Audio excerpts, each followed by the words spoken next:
Hey guys, welcome back to Blade Bloodhound. I am going to show y'all a knife tonight that is not one that I normally buy. We talked about this before. I showed y'all one frost knife on the video a while back, and anyway, I was on vacation. I just got back from vacation this week is the first week I've been back. So when I was out there, we were loafing around, went to some antique stores.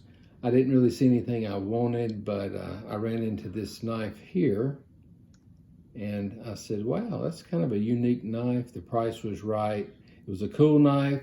It was one that I had never seen, and I thought it was kind of interesting, so I picked it up. I mean, what can you say? When you collect knives, you're bad about that. You're always picking up another one. So let's take this one over the table, and we will talk about it, and I'll let y'all see what y'all think about it. All right, guys, I am back. Been doing videos all night, so this is the last one of the series. So the next time y'all see me, I will not have on my red shirt. I'll have on a different shirt.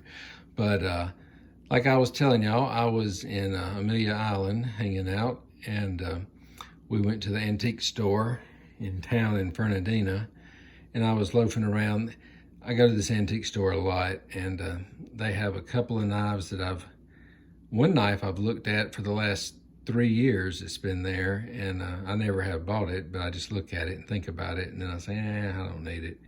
But I was looking at another one, a German eye knife, and we couldn't get right with the price. Anyway, I was just goofing off, and the lady said, I think they have some knives in the back corner back here. So I said, well, let's go take a look at it and see what you got. And she showed me this one. Is a bone-handled knife, and as you can tell, it has an easy open at the bolster. So I like unique, I like stuff that is different, and that was definitely different. I've never seen that. Then I saw this side here. Everything looked clean. It's very well built.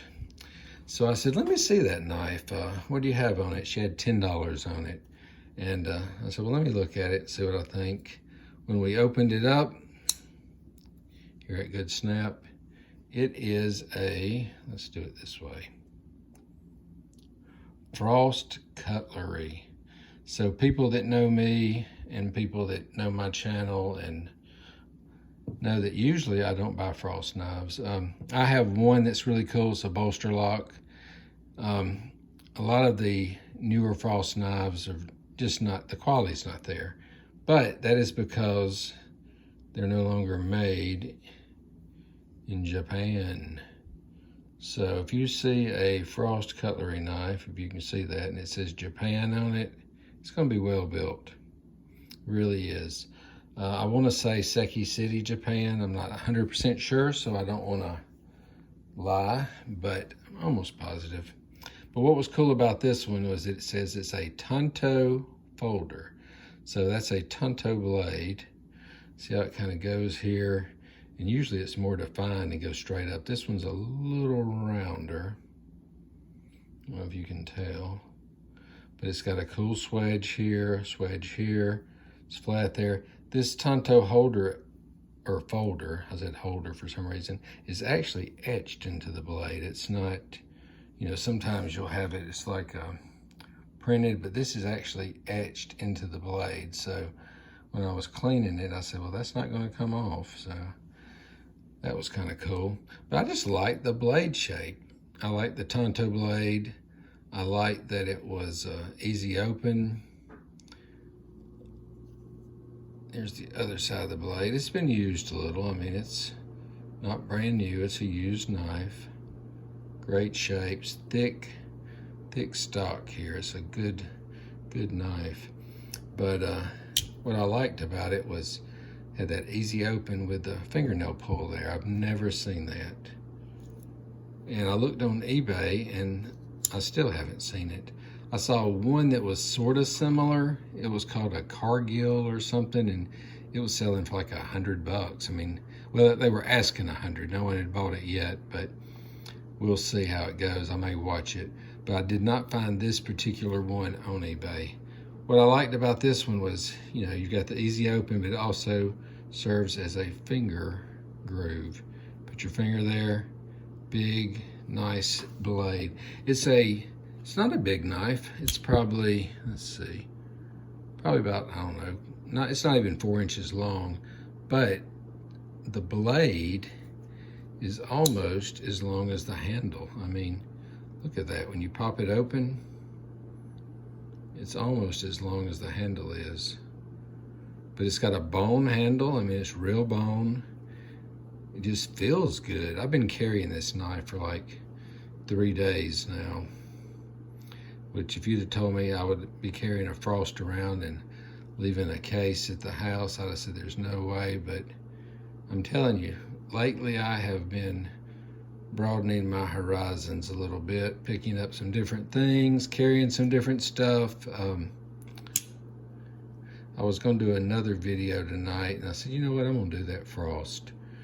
I've been carrying it for a few days, and I want people to see it and let them know about it. I'm on a Facebook group, and I actually posted this picture, and everybody on there was like, that is a cool knife. I mean, they were all about it. One of the guys even said, which I thought was interesting, he said that the older Frost, the 80s, this is probably an 80s something knife.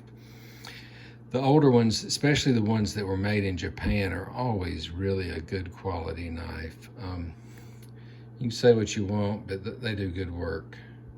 It's got the old brass liners here, stainless steel. Got a little gunk there I need to clean, but ain't no biggie.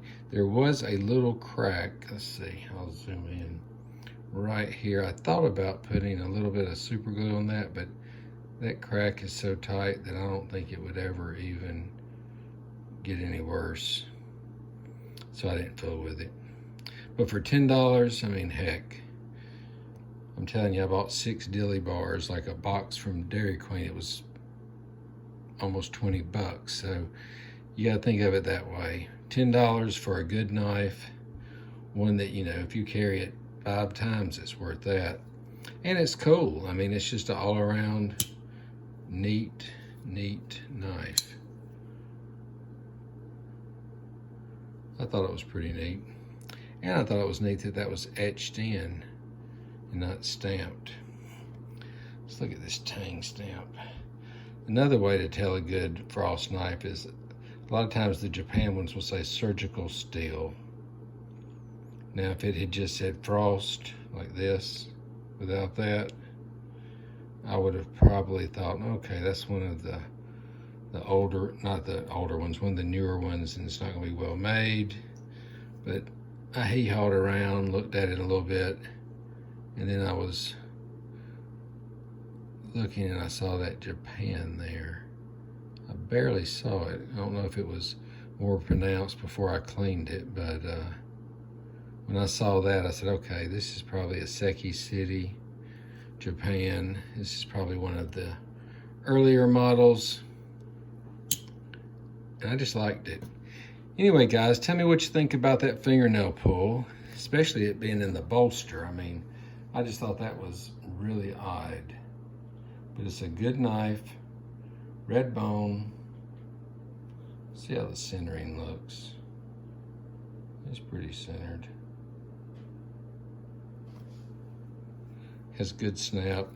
I did have to grease it a little bit. Had some gunk in it.